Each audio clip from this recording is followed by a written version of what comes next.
les gens commencent à lever le voile ou faire tomber les barrières de ceux qu'on croyait impossibles, dès que les gens commencent à lever ce voile, comme dans le cas du mile en moins de 4 minutes, de plus en plus de gens commencent à se rendre compte qu'ils peuvent aussi le faire. Alors, pour moi, à un niveau personnel, eh bien, cette année a été une année intéressante. Est encore une année intéressante parce que pendant 5 ans et demi ou 6 ans, ce qu'on a fait, c'est qu'on a effectué des mesures étendues sur des gens ordinaires pour leur prouver à quel point ils sont puissants. On a fait plus de 8500 scanners cérébraux, plus de 5000 mesures de HRV, mesure de la variabilité du rythme cardiaque. Nous avons mesuré les changements épigénétiques, mesuré les changements dans la fonction immunitaire, des changements dans la longueur des télomères. On a mesuré l'énergie ambiante, l'énergie entourant le corps des gens, les centres d'énergie de leur corps. Tout ça pour totalement démystifier le processus de changement et de transformation personnelle. Et j'en suis satisfait parce que les mesures qu'on a enregistrées prouvent sans aucun doute que les gens commencent à comprendre ce que c'est que d'être le créateur de leur vie.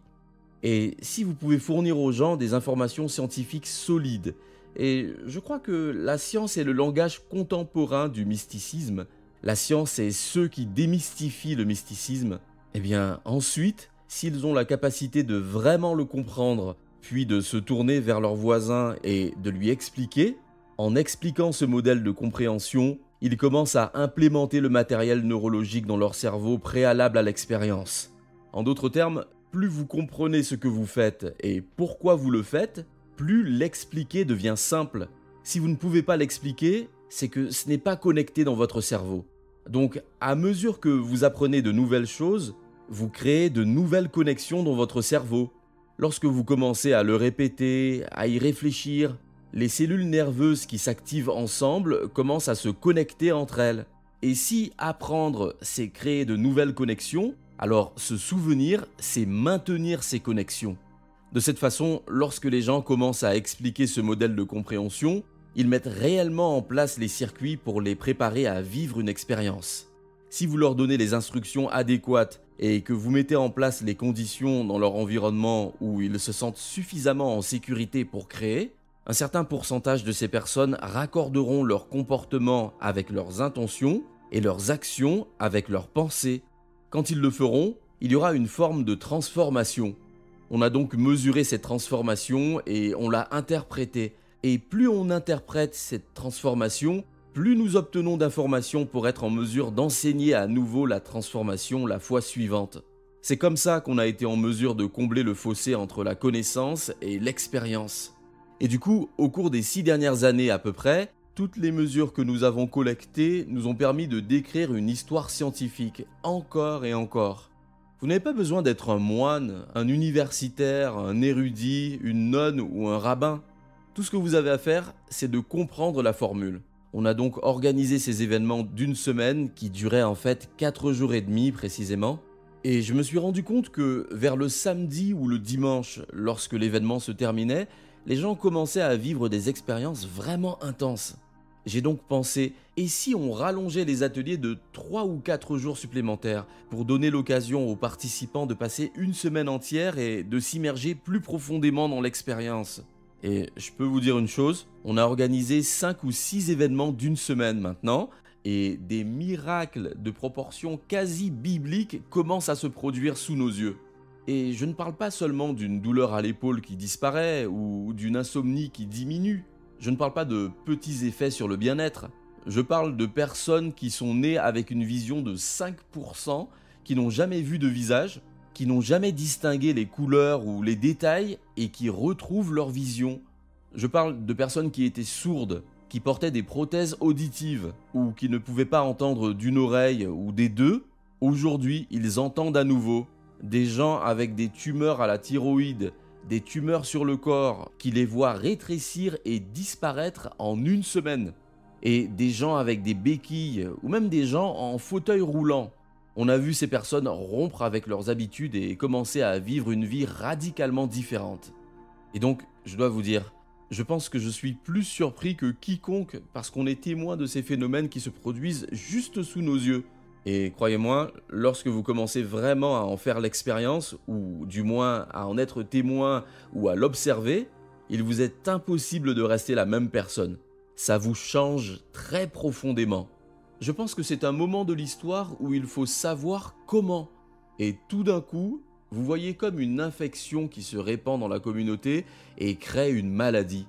Je commence à voir comment la santé et le bien-être peuvent être aussi contagieux que la maladie. Et c'est tellement émouvant, tellement incroyable, c'est tellement beau, oui. Mais comment avez-vous changé grâce à cette expérience en voyant ça? Parce que je suis sûr que vous n'aviez pas prévu de vous lancer dans cette aventure en vous disant « je vais apprendre aux gens à marcher sur l'eau ». En effet, non. Je n'ai jamais pensé que je serais là où je suis maintenant. Je n'arrête pas de le dire à mon équipe. Je vis un rêve éveillé. C'était mon rêve. Mon rêve a été l'énorme quantité d'énergie et de temps que j'ai mis dans la construction d'un modèle de compréhension.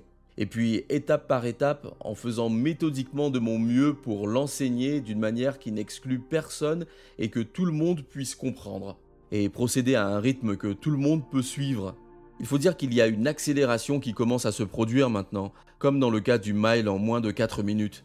Quand les gens commencent à lever le voile ou faire tomber les barrières de ce qu'on croyait impossible, dès que les gens commencent à lever ce voile, comme ça s'est passé pour le fameux 4-minute mile, de plus en plus de gens commencent à se rendre compte qu'ils peuvent aussi le faire. Alors de mon côté, à un niveau personnel, je suis tellement ravi. Il n'y a pas d'autre endroit où je veux être quand j'anime un événement d'une semaine que dans cet événement d'une semaine. Et je pense qu'il y a beaucoup de gens qui ressentent la même chose. Et il y a une communauté si forte qui s'est créée, qui s'est construite sur l'énergie et la fréquence de l'amour, sur l'énergie et la fréquence de la gratitude, de l'inspiration. Donc il y a un élan qui commence à apparaître et auquel il faut s'accrocher parce que je ne sais jamais ce qui va se passer. Je sais simplement que si nous continuons à donner aux gens de nombreuses occasions de se connecter, tôt ou tard, ils vont se dépasser et se connecter encore plus. C'est l'une des choses que j'ai apprises de tous les scanners cérébraux que nous avons étudiés. Je pense que vous et moi sommes à notre meilleur niveau et que nous nous dépassons. Il y a un moment de grâce qui advient dans une formule, en fait, où vous pouvez réellement l'enseigner. Et donc, les gens commencent maintenant à se connecter à ce champ appelé le champ quantique et ils commencent à produire des effets sur la matière. Ça se passe dans un laps de temps de plus en plus court. Et si ce phénomène se produit en un temps de plus en plus court, ça signifie qu'il ne joue plus selon les règles de la physique newtonienne qui présupposent la prévisibilité et le temps. Ils le font à partir du champ, de l'énergie du quantum. Et ce processus se déroule en un rien de temps. Et Dieu merci pour ça, parce que le monde est vraiment un endroit farfelu en ce moment. Nous avons parlé des incendies devant chez vous en décembre. On a un volcan éteint qui crache un feu de 10 000 acres devant notre maison en ce moment même. Le monde est à un moment charnière. Il semble y avoir à la fois une masse critique, dans la mesure où nous ne pouvons plus continuer comme ça, mais ce que vous décrivez, c'est l'émergence. C'est-à-dire que nous commençons à nous déplacer davantage comme les oiseaux, davantage comme les poissons, et nous atteignons une sorte de... Peut-être pourriez-vous nous parler de cette masse critique incroyablement positive? Bien sûr, je pense que nous vivons à une époque extrêmement polarisée. Je pense que les choses doivent être éloignées. La polarité, si vous regardez même les études sur la théorie du chaos, il doit toujours y avoir des polarités extrêmes avant qu'il y ait une réorganisation. Et tout ce qui n'est pas cohérent avec un nouveau niveau d'énergie ou un nouveau niveau de conscience va s'effondrer. Donc pensez-y, chaque système dans la nature, avant d'évoluer, passe par une période de chaos. C'est comme ça, c'est tout. Et donc l'information est ce qui cause l'accélération de tout ça, parce que vous n'avez plus besoin d'une autorité pour obtenir des informations. Vous n'avez pas besoin d'un prêtre, d'un rabbin ou même d'un enseignant. Grâce à la technologie, vous n'avez pas besoin d'un médecin pour obtenir des informations. L'information est tellement facile d'accès. Par conséquent, chaque fois que vous assimilez des connaissances, vous devenez plus conscient de la manière dont les choses sont réellement. Et si vous devenez plus conscient, vous ne pouvez pas avoir de conscience sans énergie. Donc, il y a une élévation globale de l'énergie qui a lieu.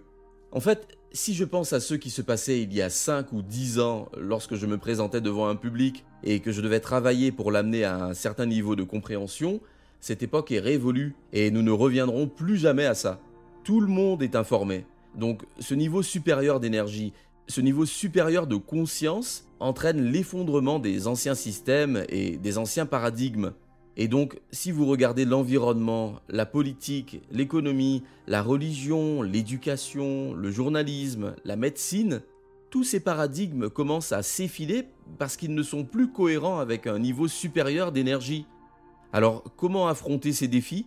C'est la grande question. Parce que si nous les affrontons dans la peur, c'est précisément l'émotion et l'énergie de la peur qui les ont créés en premier lieu. Si nous les affrontons avec hostilité et colère, eh bien nous allons réagir et recréer le même résultat. Nous devons donc embrasser cette compréhension, pas seulement d'une manière isolée, comme si tu étais là-bas et moi ici, parce que c'est le mensonge qu'on nous a dit, que la séparation est la bonne façon, que c'est dans l'ordre des choses. Alors qu'en fait, dans le quantique, tout est connecté par un champ invisible d'énergie, tout ce qui est matériel en fait.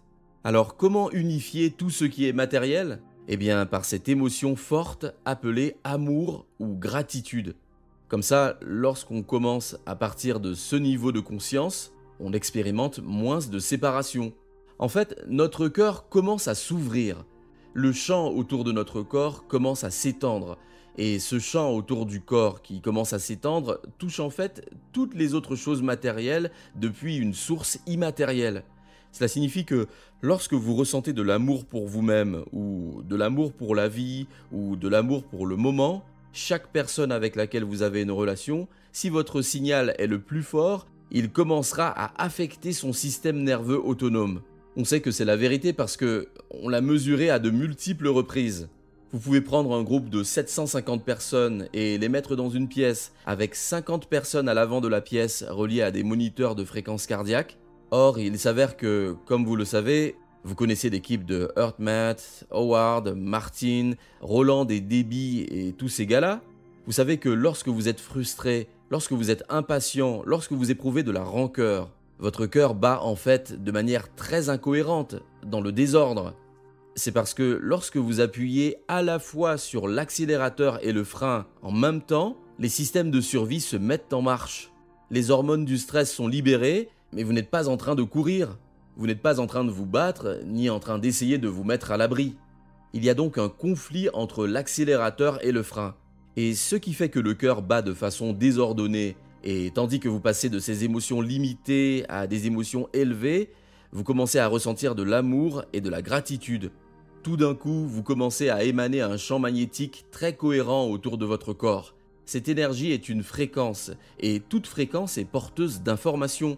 Donc, si vous avez 750 personnes dans la salle, et que vous avez 50 personnes à l'avant de la salle portant un moniteur de fréquence cardiaque, et que vous enseignez aux gens comment élever leur énergie afin d'ouvrir leur cœur, afin de créer de la cohérence, et puis vous leur demandez d'orienter leurs pensées vers le bien-être de toutes les personnes assises à l'avant de la salle pour que leur vie soit enrichie, que leur corps soit guéri, que leurs rêves deviennent réalité, que le mystique les trouve. Lorsque vous voyez la majorité de ces personnes portant des moniteurs de fréquence cardiaque entrer en cohérence cardiaque exactement au même moment, le même jour, lors de la même méditation, vous êtes contraint de vous gratter la tête et de vous apercevoir que la séparation n'a rien de réel. En fait, c'est cette énergie qui nous lie tous. Mais alors, comment changer le monde ? C'est la question suivante. Parce que si vous voyez ces changements qui dépassent l'échelle locale, les personnes qui ressentent une cohérence cardiaque, chaque personne avec laquelle ils sont en relation et avec laquelle ils sont en réseau dans une certaine mesure ou à un certain degré, aura alors un effet sur son système nerveux automatique et ils se sentiront plus cohérents et plus aimants à cet instant précis. N'oubliez pas de laisser un message positif et de vous abonner.